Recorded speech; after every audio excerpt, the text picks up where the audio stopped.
సోదరులా సోదరులారా, ముందుగా మీకందరికీ ధన్యవాదాలు. ఉపాధి హామీ చట్టం 2006 ఫిబ్రవరి 2న అనంతపూర్ జిల్లా బండ్లపల్లిలో ప్రారంభించడం జరిగింది. దీనికి ఆనాడు ముఖ్యమంత్రి వైఎస్ రాజశేఖర రెడ్డి, ప్రధానమంత్రి మన్మోహన్ సింగ్ గారు, సోనియా గాంధీ నాయకత్వంలో ఆ రోజు ఉపాధి హామీ పథకాన్ని ప్రారంభించారు. తెలంగాణ రాష్ట్రంలో దాదాపుగా 60 లక్షల జాబ్ కార్డులు ఇచ్చారు. దీంట్లో ఎక్కువ మంది ట్రైబల్స్ ఉన్నటువంటి గిరిజన తెగలే 99% ఉపాధి పని చేసుకొని జీవించే పరిస్థితి ఉండేది. అటువంటి పథకాన్ని వాళ్ళు నమ్ముకున్నారు. ఏదైతే ఆ పథకాన్ని ప్రారంభించిన తర్వాత ఆ ఉపాధిని వాళ్ళు వినియోగించుకున్న తర్వాత కనీసం నెలకి ఒక జ్వరం వస్తే ఒక మందు గోలో, లేకుంటే ఆకలికి తీర్చడానికి ఒక పూట తిండో, లేకుంటే పిల్లలు చదువుకోవడం కోసం పోవడానికి స్కూల్ ఫీజో కట్టడానికి, అదేవిధంగా ఏమన్నా బట్టలు లేకుంటే కూడా నేను ఈరోజు ఒక బట్ట కొంటా, లేకుంటే ఒక బిస్తరో అంగియో లాగో పిల్లలకు ఇచ్చే పరిస్థితిలో ఉపాధి హామీ చట్టం ఆ రోజు వచ్చింది. దీనికి ప్రధానంగా ఆర్టికల్ 41 ప్రకారం ఏం చెప్తుందంటే, రాజ్యాంగంలో కనీసం ఉపాధి హక్కు, ఉపాధి చట్టం, ఉపాధి కల్పించాలనే పద్ధతిలో ఆ ఆర్టికల్ చెప్తుంది. దాన్ని బేస్ చేసుకునే ఉపాధి హక్కు అనే దానితో ఉపాధి పథకాన్ని ప్రారంభించారు. ఈ పథకం 100%, 100% 100 రోజులు పని కల్పించాలని చెప్పేసి ఆ చట్టంలో స్పష్టంగా రాసి ఉంది. కానీ ఏ రాష్ట్రంలో, దాదాపుగా దేశంలో చాలా రాష్ట్రాలు దానికి అమలు చేయకుండా ఉన్నాయి. కొన్ని రాష్ట్రాలు అమలు చేశాయి. ఈ అమలు చేసిన దాంట్లో 90% నిధులు కేంద్రం నుంచి వచ్చేటివి. ఆ నిధులని ఖర్చు చేస్తే 10% నిధులు మాత్రమే రాష్ట్రం భరించే విధంగా ఆ రోజు ఉండేది. అటువంటి ఉపాధి హామీ చట్టాన్ని ఈరోజు బీజేపీ ప్రభుత్వం దానికి తుంగలు దొక్కడం కోసం ప్రయత్నం చేస్తూ ఉంది. ఇది వేతనం పెంచాలి, దీన్ని రక్షించుకోవాలి, కూలీ రేట్లు పెంచాలి అనే నినాదంతో కార్మికులు రోడ్డు మీదకి వస్తున్న సందర్భంలో ఈరోజు దానికి నీరుగార్చే పరిస్థితి తీసుకొచ్చింది. అదేవిధంగా ఉపాధి హామీ పథకం కరోనా టైంలో విద్యార్థులకు, యువకులకు కూడా ఉపాధి కల్పించింది. చాలామందికి సర్పంచ్లు కూడా దీంట్లో పనిచేశారు. ఇతర చదువుకున్న విద్యార్థులు, మేధావులు కూడా పనిచేశారు.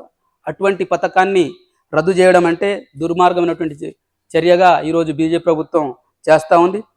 ఇవన్నీ ఒక ఎత్తున ఉంటే దాదాపుగా 125 రోజులు పని కల్పిస్తున్నాం, దీనికి ఏదో అదనంగా పని కల్పిస్తున్నాం అని చెప్పేసి మాట చెప్తుంది. ఇది ఒట్టి బూటకం. ఎందుకంటే 100 రోజుల పని దినానికి ఇప్పుడు వాళ్ళు కేటాయిస్తుంది 60 రోజులు, 70 రోజులు, 40 రోజులు మాత్రమే. అటువంటి పని కల్పించకుండా ఉన్నటువంటి పరిస్థితుల్లో నేను 125 రోజులు కల్పిస్తా అని చెప్పేసి మాట చెప్తుంది. అదే కాదు, ఆ 120 రోజులు పని కల్పిస్తున్న మాట చెప్తూ డబ్బులేం పెంచలేదు, నిధులు విడుదల చేసే పరిస్థితి లేదు, నిధులు పెంచే పరిస్థితి లేదు.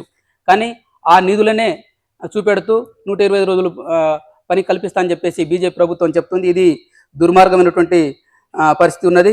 ఈ రకంగా దేశంలో ఉన్నటువంటి 35 కోట్ల జనాభాకి అందరికీ ఉపాధి కల్పించాలంటే దాదాపుగా 3 లక్షల కోట్ల రూపాయలు విడుదల చేయాల్సిన అవసరం ఉన్నది.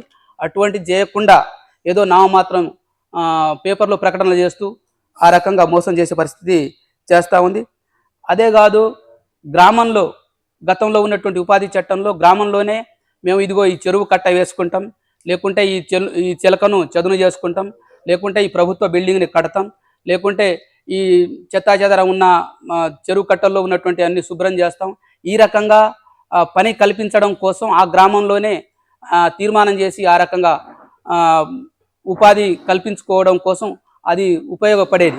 కానీ ఈరోజు బీజేపీ ప్రభుత్వం తీసుకొచ్చిన దాంట్లో మేమే ఒక సెక్టార్గా ఏర్పాటు చేసి, మేము ఏ జిల్లాల్లో పని కల్పిస్తే ఆ జిల్లాలోనే పని చేయాలి, ఏ గ్రామంలో పని ఇస్తే ఆ జిల్లాలోనే, ఆ గ్రామంలోనే పని కల్పించాలి, మేము ఏ రకమైనటువంటి పని చెప్తే ఆ రకంగా పని చేయాలి అనే పద్ధతిలో ఈరోజు రామ్జీ పథకంలో వచ్చినటువంటి పరిస్థితి ఉన్నది. అటువంటి పరిస్థితుల్లో కేంద్రం ఎక్కడైతే కొన్ని గ్రామాలను లేపేయవచ్చు, కొన్ని రాష్ట్రాలను లేపేయవచ్చు, కొంతమందిని పని కల్పించకుండా చేయవచ్చు, ఈ రకంగా దుర్మార్గమైనటువంటి పరిస్థితిలో ఈరోజు బీజేపీ ప్రభుత్వం చేస్తూ ఉంది. కాబట్టి తక్షణమే ఉపాధి హామీ గతంలో ఏదైతే ఉందో ఆ ఉపాధి హామీ చట్టాన్ని సంపూర్ణంగా అమలు చేయాలి. దానికి ఒక రోజు కూలీని 900 రూపాయల వరకు పెంచాలి. 200 రోజులు పనులు కల్పించాలని చెప్పేసి గతం నుంచి డిమాండ్ ఉంది. అటువంటి డిమాండ్ని సంపూర్ణంగా అమలు చేసేదానికి మనం అందరం పోరాటం చేయాలి. ఉపాధి హామీ పథకం చట్టాన్ని గతంలో ఉన్నటువంటి ఉపాధి హామీ పథకం చట్టాన్ని సంపూర్ణంగా అమలు చేసే విధంగా మనం ప్రయత్నం చేయాలని చెప్పేసి, అందుకోసం ఈ ఉపాధి హామీ చట్టాన్ని సంపూర్ణంగా అమలు చేయాలని చెప్పేసి ఫిబ్రవరి 12వ తారీఖు నాడు భారత జాతీయ చారిత్రక సమ్మె జరుగుతూ ఉంది. దాంట్లో గిరిజనులు అందరూ అధిక సంఖ్యలో పాల్గొని మన డిమాండ్, మన వాయిస్ని వినిపించాలని చెప్పేసి కోరుతా ఉన్నాం. రెండవది, ఉపాధి హామీ పథకంతో పాటు ఎక్కడైతే గిరిజనులు అడవుల్లో ఉన్నారో అటువంటి అడవుల్లో ఉన్నటువంటి గిరిజనులను మైదాన ప్రాంతానికి తరలించి అడవులను ఆదానీలకు అంబానీలకు కట్టబెట్టే కుట్ర జరుగుతూ ఉంది. అందులో భాగంగానే ఆదిలాబాద్లో 49వ జీవో తీసుకొచ్చింది. దాదాపుగా 3.5 లక్షల ఫారెస్ట్ భూమిని ఆదాని అంబానీకి అప్పచెప్పే ప్రయత్నం చేస్తూ ఉంది. ఆ భూమును అడవులను అప్పచెప్పే క్రమంలో 339 గ్రామాలను లేపాలని చెప్పేసి కుట్ర చేస్తూ ఉంది. ఏమైనా వనరులు ఉంటే గిరిజన ప్రాంతాల్లో ఉన్నటువంటి వనరులను ఆదాని అంబానీతో పాటు పెట్టుబడిదారులకు, కోటీశ్వరులకు, శతకోటీశ్వరులకు అప్పచెప్పే కుట్ర చేస్తూ ఉంది. కాబట్టి తక్షణమే ఇవన్నీ మానుకోవాలి. గిరిజన సంక్షేమ శాఖానికి గతంలో ఏదైతే నిధులు విడుదల చేసేటివో కేంద్ర ప్రభుత్వం ఆ రకంగా సంపూర్ణంగా నిధులను విడుదల చేసి ఇక్కడ ఉన్న సంక్షేమ ఫలాలను అందించే విధంగా ప్రయత్నం చేయాలని చెప్పేసి ఈ రౌండ్ టేబుల్ సమావేశం సందర్భంగా డిమాండ్ చేస్తా ఉన్నాను. ఇప్పుడు మన తెలంగాణ గిరిజన సంఘం రాష్ట్ర ప్రధాన కార్యదర్శి ఈ తీర్మానాన్ని ప్రవేశపెట్టాల్సిందిగా కోరుతా ఉన్నాను.